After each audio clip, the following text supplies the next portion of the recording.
Amigos, buenas noches, bienvenidos a 24 horas. Habrá veto parcial a la ley de fomento productivo. El ministro de Economía, Richard Martínez, anunció que el texto será enviado mañana a la Asamblea. Hola, Diana. Hola, Milton, amigos. Buenas noches. Según el ministro Martínez, los cambios van destinados a tener mayor concreción en temas tributarios y de inversión. Aquí el detalle. Luego de más de 20 días de que la Asamblea Nacional aprobara el proyecto de ley de fomento productivo con 73 votos afirmativos y algunas modificaciones, el Ejecutivo lo retornará al Legislativo con un veto parcial. Lo hará con la finalidad de mejorar los aspectos de incentivos para la producción e inversiones. Lo que enviamos nosotros a la Asamblea fue mejorado por la Asamblea, creemos que hay algunos elementos importantes a considerar y luego en el veto hemos aprovechado la oportunidad para profundizar sobre esas mejoras. Según Martínez, se han escogido temas que permiten tener mayor concreción en cuestiones tributarias y de inversión. Por ejemplo, la exoneración del pago del impuesto a la renta para las empresas que decidan invertir en el país. Estamos incluyendo las empresas que se acojan a esta nueva inversión, sean empresas que generen empleo y por tanto se beneficien de los incentivos tributarios de exoneración para los próximos años, ¿no es cierto?, próximos 8 y 10 años. Reformas en las que también está incluido los 3 años plazo para que el gobierno alcance un equilibrio fiscal primario. En el veto se incluyen ciertas consideraciones. En casos, por ejemplo, de catástrofes naturales, en casos de que exista una recesión económica profunda, para que esa regla pueda ser una herramienta de administración eficiente hacia el futuro. El veto parcial anunciado por el ministro debe ir acompañado de un texto alternativo que la Asamblea Nacional podrá debatir en 30 días más. Los legisladores podrán allanarse a lo planteado por el presidente en el veto o ratificarse en su texto aprobado. En Quito, Daniela Valencia, 24 horas. El exsecretario de Inteligencia, Pablo Romero, conoció y ejecutó el llamado operativo Guayacán. Y el expresidente Correa estaba al tanto de la operación que terminó con el secuestro, asegura el exasambleísta Fernando Balda. El exasambleísta Fernando Balda insiste en responsabilizar al expresidente Correa y al exsecretario de Inteligencia Pablo Romero en el supuesto secuestro del que fue objeto en Colombia en 2012. El documento de la Operación Guayacán, que se encuentra firmado por Pablo Romero Quesada, secretario general de Inteligencia.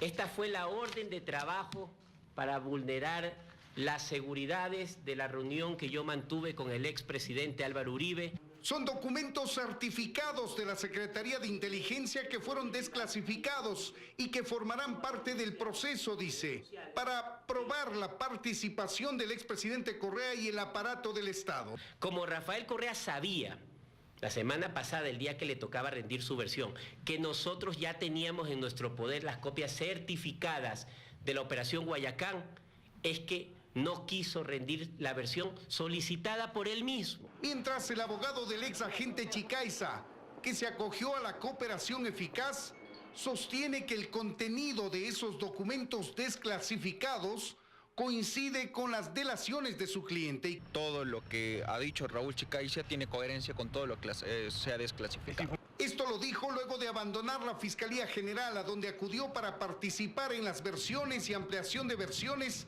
a las que fueron convocados 12 personas, entre ellas el exdirector de la CNAIN, Romy Vallejo. Y directamente fue direccionada a preguntar si es que el exsecretario nacional de Inteligencia había participado en otros procesos de deportación. Manifestó que sí, tal vez quieren vender la idea de que Fernando Balda no era el único en el radar presidencial, lo cual pues procesalmente no convence. También rindió su versión el número 2 de la CNAIN, Santiago Mena, quien deslindó responsabilidad. Ricardo Patiño no asistió y el exsecretario jurídico de la presidencia, Alexis Mena, no aceptó hablar con la prensa. La instrucción fiscal en el caso Balda se cerrará este miércoles. En Quito, Freddy Paredes, 24 horas. La Comisión de Fiscalización no logró consensos para que el juicio político al superintendente de bancos pase al Pleno. Andrea Samaniego nos tiene más detalles desde la Asamblea Nacional. Andrea, buenas noches. Gracias, ¿cómo están? Muy buenas noches. Así es, la Comisión de Fiscalización no pudo llegar a un consenso en este juicio político en contra del superintendente de bancos, Cristian Cruz. A la oposición le faltó nada más un voto para que el proceso pueda ir al Pleno de la Asamblea Nacional. 2 legisladores votaron en contra, 2 se abstuvieron y 2 faltaron a esta sesión. Lo que ahora plantea la oposición es que se reestructure la Comisión de Fiscalización debido a que este es el tercer juicio político que queda en un limbo jurídico. Recordemos el caso del ex vicepresidente y también del Consejo de la Judicatura y ahora este de la Superintendencia de Bancos. Nosotros hemos realizado un reportaje de esta jornada aquí en la Asamblea Nacional. Veamos. La Comisión de Fiscalización tiene como precedente el juicio anterior que quedó en el limbo porque no hubo votos ni para archivar ni para aprobar el informe. No es justo que haya un trabajo de más de un mes y medio en donde se reciben las pruebas de oficio, pruebas de cargo, pruebas de descargo y al final del día lleguemos a una votación en donde hay un informe que está recomendando que esto pase al Pleno de la Asamblea y haya abstenciones o votos en contra o no pase al Pleno de la Asamblea, que se dio con el Consejo de la Judicatura. Lo que cabría aquí es una reestructuración porque no puede ser posible que haya gente, asambleístas, que manden a sus alternos, que no asistan. Empezaron 40 minutos tarde y decidieron que la lectura sea solo de la parte medular del informe. De las causales que presentó Raúl Tello, en 2 existió un consenso en la mesa legislativa y creen que en esas Cruz incumple sus funciones. Tienen relación primero con la deuda del Estado con el IES, con no haber hecho nada, y también en lo que se refiere a la no presentación de los informes financieros del IES cada 6 meses como le corresponde al IES ante la Superintendencia de Bancos. Aunque apoyan, creen que debe haber un seguimiento al tema de la deuda. Porque la siguiente preocupación a partir de este juicio es ¿quién va a pagar? Aunque no todos lo ven así, sostienen que la responsabilidad también es parte de la Contraloría. Podemos adjudicarle una competencia a la superintendencia que no lo tiene. En este caso, la Contraloría, con el ex Contralor, con Carlos Polit, pues quedó demostrado que había un descontrol total y que evidentemente no logró cumplir con su trabajo, en este caso, en lo que corresponde al Instituto Ecuatoriano de Seguridad Social. Faltaron 2 legisladores del correísmo y un asambleísta de Alianza País envió a su suplente a esta sesión. En Quito, Andrea Samaniego, 24 horas. Una última opción a este juicio político es que se reconsidere la votación del día de hoy que podría realizarse en una siguiente sesión de la Comisión de Fiscalización. Esta es la información desde el Palacio Legislativo. Ustedes tienen más noticias. Muy buenas noches. Buenas noches, gracias. En 2014 el Tribunal Contencioso Electoral pagó por una estrategia de comunicación para tener mayor impacto y seguidores en redes. Pero ahora se sabe que algún desconocido pagó para incrementar el número de seguidores de la institución. El expresidente del organismo, Patricio Vaca, justifica la contratación de estrategias y justifica sus costos. Son contratos que fueron auditados por la Contraloría General del Estado y hasta ahí no se encontró nada extraño. ¿Quién estaba de Contralor ahí? Carlos Polit. Sin embargo, desde que Mónica Rodríguez preside el Tribunal Contencioso Electoral, estos contratos no dejan de llamar su atención. Este organismo pagó $183.000 por una estrategia para su posicionamiento en redes, pero es ahora que detectan que los nuevos seguidores se compraron. Son pagos que se realizan con tarjetas de crédito y no son uno, son varios, a través de los cuales pues se compra seguidores de nuestra página de Facebook o de Twitter. Estos pagos se realizan con una tarjeta de crédito que no hemos podido identificar. Patricio Vaca, titular del tribunal, cuando se firmaron los contratos, no ve pecado alguno, ni en el precio pactado ni en el producto entregado. Que la persona haya sabido hacer con la plata lo que él quería como ya cuando cobraba, eso es otra cosa. Pero del tribunal, o que yo haya sabido que se compraban seguidores, jamás. No estuvo directamente en sus manos la contratación al supuesto estratega Amaury Venegas Chamorro, pero defiende el producto. Posicionamiento del tribunal, porque eso era lo que se buscaba. Y eso es lo que se consiguió. Se declara neófito en temas tecnológicos, pero tampoco cuestiona que el tribunal, en otro de los contratos, haya pagado varios miles de dólares por la creación de una cuenta de Facebook y otros miles por la creación de la cuenta de Twitter. Creación de la página oficial de Facebook, sí. Pero es todo parte de esto, que después lo valoren y lo desglosen. Eso ya no sé. Sea caro o barato. No sé si es caro o es barato. No obstante, el costo, tal y como reza en el contrato, rebasa cualquier cotización en el mercado. Estas cuentas en redes sociales se crean sin costo y este no fue el caso. De Facebook y de Twitter, cada una por $10,000. Estamos hablando de dinero público que debe ser manejado con absoluta seriedad y responsabilidad. Aún así, el expresidente del Tribunal Contencioso Electoral justifica la contratación, el precio, la estrategia y los resultados. Todos los documentos. Yo lo que le estoy diciendo es que eso es lo que se contrató. Yo no valoraba los montos. Yo no valoraba, porque además no conozco.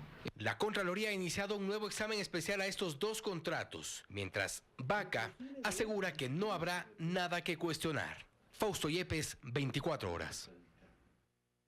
El Consejo de Participación Ciudadana Transitorio validó que de las ternas para Superintendente de Economía Popular y Solidaria de Control de Poder de Mercado, una sola persona de cada terna cumple con los requisitos. María Gracia Acosta informa. Respecto a las ternas para Superintendencia de Economía Popular y Solidaria y Superintendencia de Control de Poder de Mercado, el Consejo de Participación Ciudadana y Control Social Transitorio definió que en cada una de ellas únicamente una persona cumple con los requisitos y llamó a abrir el periodo de impugnación. En el caso de la Superintendencia de Economía Popular y Solidaria, del primer punto de la doctora Sofía Margarita Hernández Naranjos, que sería la única postulante que cumple con los requisitos e inhabilidades, se abre el periodo de impugnación para el postulante doctor David Aldo Sperber. Las impugnaciones podrán presentarse a partir del jueves 19 de julio. Hay aspectos que invalidan, entonces esos aspectos están en el informe y lógicamente determinan que solamente ciertas personas han pasado ese requisito. Ya pasó eso con el procurador, había 3 en la terna, quedaron 2. Respecto a la evaluación del Consejo Nacional Electoral, los consejeros aseguran que todavía no tienen una decisión final, pues aspiran a leer todo el documento. Asimismo, con respecto a la evaluación de la Corte Constitucional, dicen que tienen hasta el 6 de septiembre para terminar las evaluaciones y existe ya un calendario. 13 países de América Latina, entre ellos Ecuador, exigieron al gobierno de Nicaragua el cese de la ola de violencia. A través de una declaración conjunta emitida desde Bélgica, expresaron su preocupación por la violación de derechos humanos que vive ese país desde hace 3 meses y que ha dejado más de 300 fallecidos. Además, instan al presidente Daniel Ortega a reactivar el diálogo nacional para poner fin urgentemente al conflicto. Más noticias. La Comisión de Derechos Colectivos de la Asamblea Nacional sigue receptando aportes para reformar la ley de comunicación. Estas iniciativas serán recibidas hasta el 18 de julio para luego pasar a la definición del contenido que planteará la Comisión al Pleno de la Asamblea. Esta tarde fue recibido el experto en temas de telecomunicaciones, Juan Carlos Olines. Sistema Nacional de Comunicación, y ese sistema definitivamente no ha funcionado, ha colapsado. Muchos ven a la Superintendencia de Comunicación como, digamos, el símbolo de ese fracaso por el hostigamiento del que fueron víctimas medios y periodistas, la persecución permanente, pero creo que hay muchos otros aspectos que deben ser corregidos, por cuanto los medios, aunque se elimine la superintendencia y se haga una reingeniería institucional, los medios de comunicación, tanto privados como comunitarios, siguen padeciendo una serie de problemas que la ley no ha resuelto. El incidente entre el expresidente Rafael Correa y el periodista Ramiro Cueva en Bélgica ha generado reacciones en Ecuador, mientras que en el país europeo incluso avanza una investigación judicial. Les mostramos los hechos y las versiones de los involucrados. Sí, fírmeme, mijita. Sobre este video grabado el pasado 8 de julio en el que se observa al expresidente Rafael Correa junto a su hija en el barrio en el que viven, en Lovaina, Bélgica, existen versiones completamente distintas. Una pistola farsante. La dada por el expresidente y la expresada por quien sostiene el celular y cuya voz escuchamos de fondo. 1 a 1. El periodista director de Ecotel TV de Loja, Ramiro Cueva. Reacciona sin guardaespaldas. El expresidente expresó textualmente: me encuentro con un sujeto que filmando con un celular empieza a insultarme y entre otras cosas manifiesta que no me pega un tiro porque estoy con mi hija.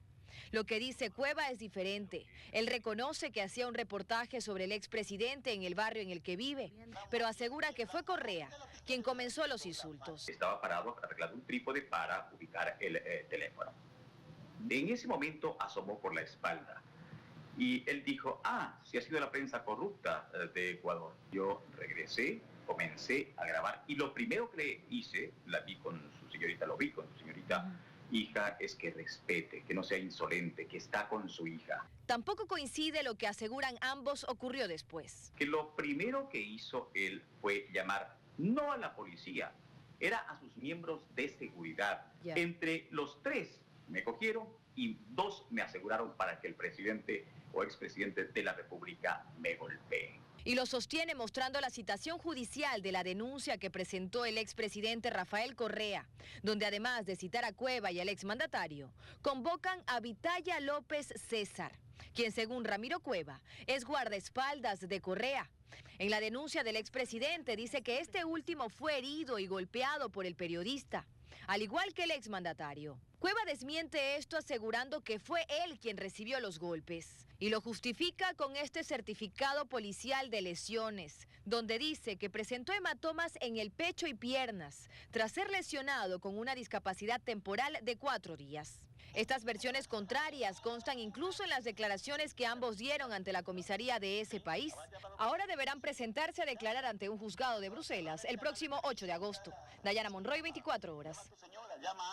3 de cada 10 niños de entre 5 y 11 años de edad tienen sobrepeso u obesidad en el Ecuador.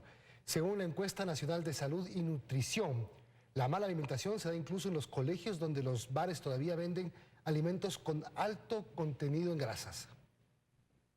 Es hora de recreo y para este estudiante en la unidad educativa Ecomundo una ensalada de frutas será su lunch. Atrás quedaron para él las frituras y las gaseosas. Y es que en el bar de su colegio ya no se venden esa clase de snacks. Tenemos 2 ofertas, tenemos el Ecobar que tiene pues jugos naturales y el otro bar tiene una oferta que abarca productos que están hechos al horno. Panes de yuca, tacos, empanadas, tortillas y hasta bolones, pero estos últimos cocinados, que se pueden acompañar también de yogur o con agua. No se puede vender bebidas carbonatadas, bebidas gaseosas, no se pueden vender energizantes ni bebidas con edulcorantes no calóricos. Y es que en esta institución educativa privada sí se respeta el reglamento de bares escolares del Sistema Nacional de Educación, algo que no ocurre en los planteles fiscales donde se ofertan solo esta clase de opciones a la entrada y salida e incluso en los mismos bares. Venden muchas cosas, puras grasas, mal cocinados. Eso no le hace bien a los chicos, pues ellos tienen que alimentarse bien. En Ecuador, según la encuesta nacional de salud y nutrición, el 29,9% de niños desde los 5 hasta los 11 años de edad tienen sobrepeso y obesidad. Es decir, 3 de cada 10 infantes sufren de este mal, algo que según la nutricionista Mónica Vallejo puede desencadenar. Si todo este desbalance a nivel de comida, se activa otra hormona también que es la insulina. Entonces eso es responsable que se me suben los niveles de azúcares, que sea un prediabético y las hormonas tiroideas también. Y los cuadros de hígado graso que en niños menores de 11 años cada vez se presentan más. Por eso el especialista considera urgente que el Ministerio de Educación haga respetar el reglamento de vales escolares del Sistema de Educación Nacional. Siguen vendiendo esta clase de alimentos porque no hay una regularización. Un lunch saludable, sugiere la experta, debe llevar un hidrato de carbono que puede ser el pan, una proteína que es el pollo que va en el sándwich, una fruta entera y agua para acompañar. Luisa María Heredia, 24 horas. Los policías destacados en Esmeraldas empiezan a rendir las pruebas de confianza. Eso lo anticipó el exministro del Interior, César Navas, debido a los atentados en la frontera norte. Un grupo de alrededor de 50 policías que al momento prestan servicio en el Cantón San Lorenzo, norte de Esmeraldas, llegaron hasta la unidad educativa del Milenio, ubicado al sur de la ciudad de Esmeraldas, a rendir las pruebas de confianza. Policías desvinculados por el caso del 30S también llegaron al lugar. Mi presencia acá es convencer a los compañeros de que si no están de acuerdo con rendir una prueba como esta, una prueba de confianza, que dicho sea de paso no es legal ni constitucional. A las afueras de la unidad educativa también arribaron policías desvinculados tras las pruebas del polígrafo realizadas en esta provincia en el 2017. Ellos sienten que este tipo de medidas no son fiables y que se debería iniciar una investigación de cada uniformado de cual se tiene indicios de actos ilegales o inmorales. Se generan 4 parámetros, el socioeconómico, el poligráfico, el toxicológico, y el psicológico, de los cuales a muchos no nos practicaron el toxicológico, o sea, se violentó el debido proceso. Entonces, en busca de la verdad, en busca de justicia, que nos encontramos todavía en pie de lucha. Se prevé que en el transcurso de la semana se les realice las llamadas pruebas de confianza a unos 180 uniformados, los que prestan servicio al norte de la provincia verde. Las autoridades policiales no han dado detalles de las pruebas o si éstas incluirán o no al polígrafo. Desde Esmeraldas, Carlos Chamorro, 24 horas. María José Ponce y su hija Lirio Sofía fueron localizadas en Piura, en el Perú, en un trabajo conjunto de la DINASED y la Fiscalía. Ambas están en buen estado de salud, según aseguraron las autoridades, quienes además señalaron que no hubo delito en este caso. Luego de 17 días de no saber nada de María José Ponce y su hija Lidia Sofía, fueron localizadas en Piura, Perú. A 20 minutos de Máncora, luego de las debidas investigaciones realizadas por parte de la Policía Nacional, y siempre se contó con la compañía, en este caso, de los familiares. Según la Fiscalía, la aparición de la joven en redes sociales ayudó a dar con su paradero. Gracias a eso se pudo localizarla en menor tiempo posible. El día sábado, el señor investigador, el mayor Egas, viajó a Perú, haciéndoles conocer a los familiares, invitándoles si estaban de acuerdo. Las autoridades tampoco dieron detalles de la razón del por qué María José salió del país. Y como les digo, ese detalle lo podremos ya dar en su momento con la versión que se tome con la señora María José Ponce. María José y su hija salieron de casa el pasado 23 de junio, indicando que iban a Mindo de paseo el fin de semana. La joven madre y su hija están viajando desde Perú a Quito junto a su familia. Helen Quiñones, 24 horas. Dentro de un vehículo, la policía incautó $376.600. El dinero sería utilizado para cancelar gastos logísticos de una organización narcodelictiva que pretendía enviar droga desde Manta hacia Centroamérica. La operación antinarcóticos se cumplió en la vía Manta-Jaramillo. Agentes conocían que durante la madrugada del lunes se realizaría el movimiento de una fuerte suma de dinero, producto de actividades ilícitas relacionadas al tráfico de drogas. Y fue así que se dio la revisión a este vehículo y a su conductor.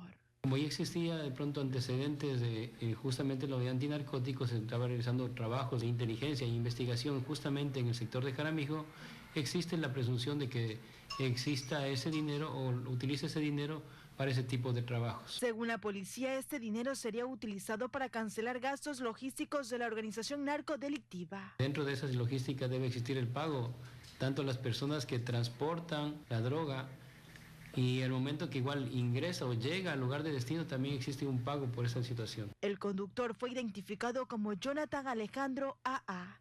Es de Jaramillo y ha sido señalado como el coordinador de la red narcodelictiva. Quien fue detenido en delito flagrante con una fuerte cantidad de dinero de 376.600, que en momentos en el operativo no pudo justificar. Moradores de una comunidad de Cuenca estuvieron a punto de quemar vivos a 4 presuntos delincuentes que fueron sorprendidos intentando ingresar a una vivienda. La comunidad prendió fuego a la camioneta en la que circulaban los ahora detenidos. En llamas encontramos a esta camioneta doble cabina que minutos antes fue incendiada por moradores del sector Cruce de Monay al sur de Cuenca. Y es que en su interior circulaban 4 presuntos delincuentes que minutos antes habrían ingresado a una vivienda del sector. Tomamos medidas por nuestras manos, quemamos la camioneta y bueno, eso no era la intención, era como quemar a uno de ellos porque estábamos cansados de tanta delincuencia. Con piedras, bates y palos se armaron los moradores de la zona para atrapar a los supuestos malhechores que venían haciendo de las suyas ya por largo tiempo. Se meten a las casas, se roban memorias, motos, bicicletas, animales. Todo últimamente se han estado entrando a ese sector a robar. La ira de la comunidad se encendió al encontrar al interior de la camioneta una cizalla, por lo que quisieron hacer justicia con mano propia. La policía intervino con un gran contingente de uniformados. Con resguardo, sacaron a los 4 sujetos detenidos. Actuó personal del Humo, personal del Distrito Norte, personal del GOM, personal del Distrito Sur y personal de la Policía Judicial. Tras las diligencias de ley, se logró determinar que uno de los detenidos era requerido hace 2 años por la justicia, acusado de robo agravado e intento de asesinato, hecho reportado en el cantón Sixi. Son 2 las personas que han resultado fallecidas de este robo. Como les había puesto en conocimiento, son adultos mayores de la edad de 78 años. En Cuenca, Iván Rodríguez, 24 horas.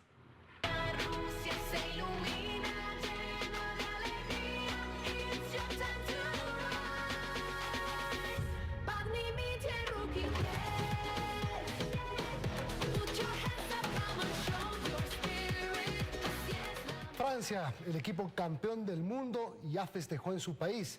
Los jugadores fueron recibidos como se merecen, como héroes en la capital francesa. Hola Joana, cuéntanos detalles.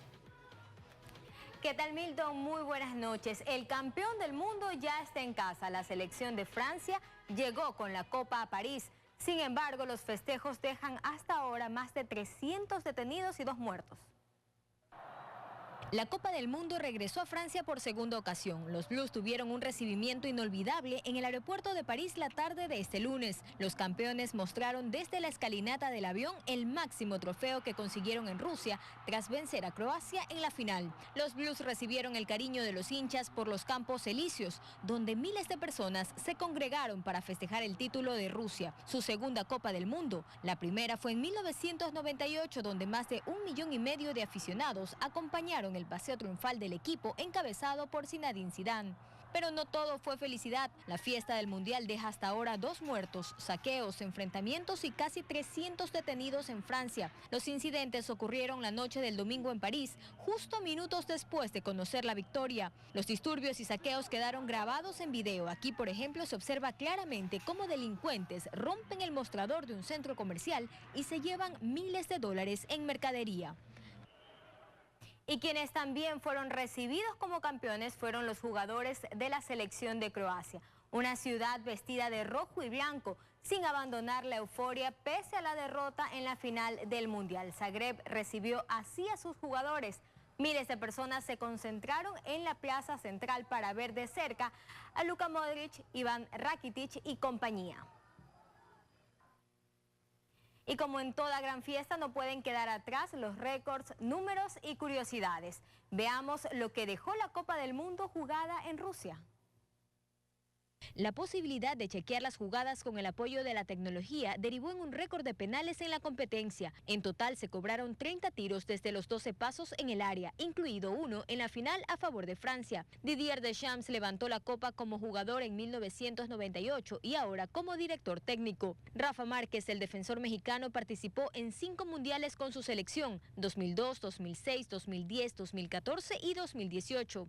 El arquero egipcio Essam El Hadari se convirtió en el jugador más veterano en disputar una Copa del Mundo con 45 años y 5 meses. La selección africana de Túnez fue la única que utilizó a los 23 jugadores que llevó a Rusia. En los 64 partidos se anotaron 169 goles, un promedio de 2.6 tantos por partido. Sin embargo, no fue el mundial con más gritos. Quedó a 2 de Brasil 2014 y Francia 1998. Y la mala suerte del campeón se repitió en Rusia. Por tercer mundial consecutivo, el campeón reinante se despidió en la primera ronda. Le había pasado a Italia en 2010, España en 2014 y ahora a Alemania. El Mundial en Rusia terminó, pero en Qatar ya empezaron a organizarlo. La FIFA confirmó la fecha del siguiente Mundial. Será el 21 de noviembre al 18 de diciembre de 2022. Este será el primer Mundial masculino de fútbol celebrado en un país del Medio Oriente.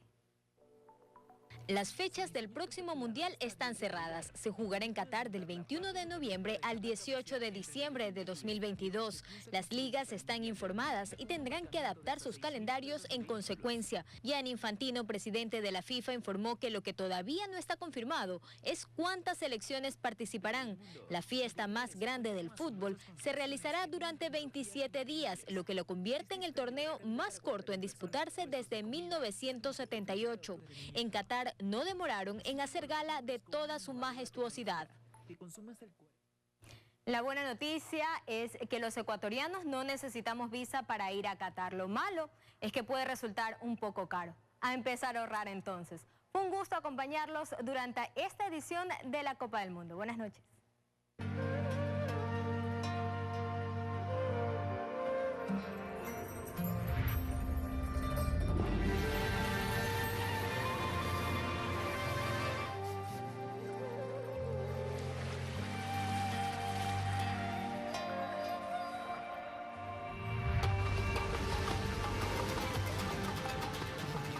En los desayunos de 24 horas. Nos acompañarán Patricio Alarcón, presidente del Comité Empresarial, quien se referirá a la ley económica urgente que espera la sanción presidencial y también hablará sobre el tema de seguros. y Luis Fernando Torres, asambleísta social cristiano, sobre el juicio al superintendente de bancos.